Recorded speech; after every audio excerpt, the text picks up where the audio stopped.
Bahkan ketika Hindun bin Utbah, istri Abu Sufyan bin Harb, melihat jasad Hamzah yang sudah tidak bernyawa dihampiri dengan penuh kebencian, lalu dia belah dadanya, dia keluarkan jantungnya, dia mengunyahnya dan menelannya.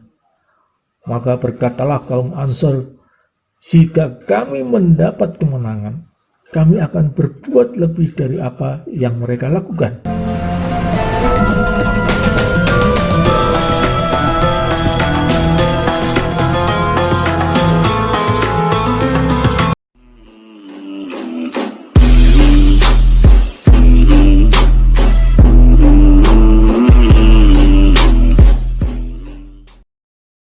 Assalamualaikum warahmatullahi wabarakatuh. Alhamdulillahi rabbil alamin. Wabihi nasta'inu ala umuri dunya waddin. Wassalatu wassalamu ala asrofil mursalin wa ala alihi wa sahbihi ajma'in. Amma ba'du. Dalam hidup ini tentu tidak hanya peristiwa bahagia dan menyenangkan saja yang kita alami. Ada kalanya kita mengalami hal-hal yang tidak menyenangkan seperti disakiti atau dikhianati. Nah, tak jarang ketika mengalami hal itu kita menyimpan rasa benci, marah, dan dendam akibat perbuatan orang lain. Masalahnya, kita semua tahu bahwa menyimpan dendam bukanlah hal yang baik, dan bila dipendam dalam jangka waktu yang lama, maka kemungkinan besar hanya akan merugikan diri sendiri maupun orang lain. Ada beberapa alasan kenapa timbul sebuah dendam. Diselingkuhi oleh pasangan misalnya, dikhianati oleh sahabat, dihina oleh orang lain, diperlakukan tidak adil oleh sesamanya. Terkadang kita tidak pernah tahu bahwa peristiwa baik atau peristiwa buruk yang terjadi pada diri kita sebenarnya Allah memberi ujian yang memang harus kita jalani agar mengetahui seberapa besar iman dan takwa kita mampu untuk menjalani. Peristiwa baik terkadang justru membuat kita lupa diri, dan peristiwa buruk terkadang semakin menguatkan iman dan ketakwaan seseorang kepada Sang Pencipta Allah Subhanahu wa Ta'ala. Demikian juga sebaliknya. Peristiwa yang baik yang menghampiri kita juga semakin besar sebagai wujud rasa syukur bahwa Allah selalu memperhatikan, dan peristiwa buruk yang menimpa kita membawa kita semakin jauh ke dalam kenistaan dan kebodohan.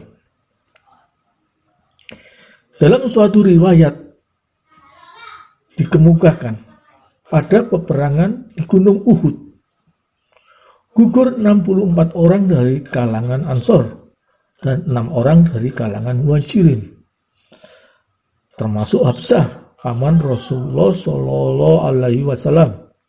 Semua prajurit Islam itu anggota tubuhnya dikoyak-koyak dengan kejam. Perang Uhud adalah perang kedua yang terjadi antara kaum muslim di Madinah dengan kaum kafir Quraisy. Perang Uhud berlangsung pada tahun 3 Hijriah atau 625 Masehi. Kaum muslimin dipimpin langsung oleh Rasulullah Shallallahu Alaihi Wasallam, sedangkan kaum kafir Quraisy dipimpin Abu Sufyan. Bahkan ketika Hindun bin Utbah, istri Abu Sufyan bin Harb, melihat jasad Hamzah yang sudah tidak bernyawa dihampiri dengan penuh kebencian, lalu dia belah dadanya, dia keluarkan jantungnya, dia mengunyahnya dan menelannya. Maka berkatalah kaum Ansor, jika kami mendapat kemenangan, kami akan berbuat lebih dari apa yang mereka lakukan. Hadis yang diriwayatkan oleh At-Tirmidzi dari Ubay bin Ka'ab. Apa yang dimaksud dengan kaum Muhajirin dan kaum Ansor? Yang dilakukan Nabi tatkala datang ke Madinah dari Mekah adalah menyatukan antara kaum Muhajirin dan kaum Ansor. Kaum Muhajirin adalah penduduk asli Mekah yang berpindah ke Madinah bersama Rasulullah. Sedangkan kaum Ansor adalah para penduduk asli yang menerima para pendatang itu. Dalam riwayat lain, ketika Rasulullah berdiri di hadapan jenazah Hamzah, beliau berkata, "Aku akan bunuh 70 orang dari mereka sebagaimana mereka lakukan terhadap dirimu." Hadis ini diriwayatkan oleh Al-Hakim dan Al-Baihaqi dalam kitab Al-Dalail dan Al-Basar dari Abu Hurairah. Apa yang diungkapkan kaum Ansar dan Rasulullah menyeratkan keinginan membalas dendam. Mereka saat itu beranggapan yang dilakukan musuh telah melampaui batas beri kemanusiaan.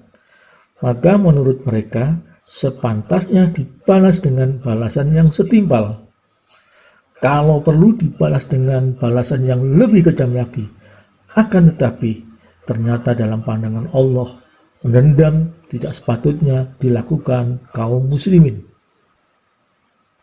Allah berfirman, "Dan jika kamu memberikan balasan, maka balaslah dengan balasan yang sama dengan siksaan yang ditimpakan kepadamu. Akan tetapi, jika kamu bersabar, sesungguhnya itulah yang lebih baik bagi orang-orang yang sabar. Bersabarlah, hai Muhammad, dan tiadalah kesabaranmu itu melainkan dengan pertolongan Allah. Dan janganlah kamu bersedih hati terhadap kekafiran mereka, dan janganlah kamu bersempit dada terhadap apa yang mereka tipu dayakan. Sesungguhnya Allah beserta orang-orang yang bertakwa dan orang-orang yang berbuat kebaikan." Surat An-Nahl ayat 126 sampai 128. Menurut Ibnu Hissar, ayat-ayat tersebut diturunkan hingga 3 kali.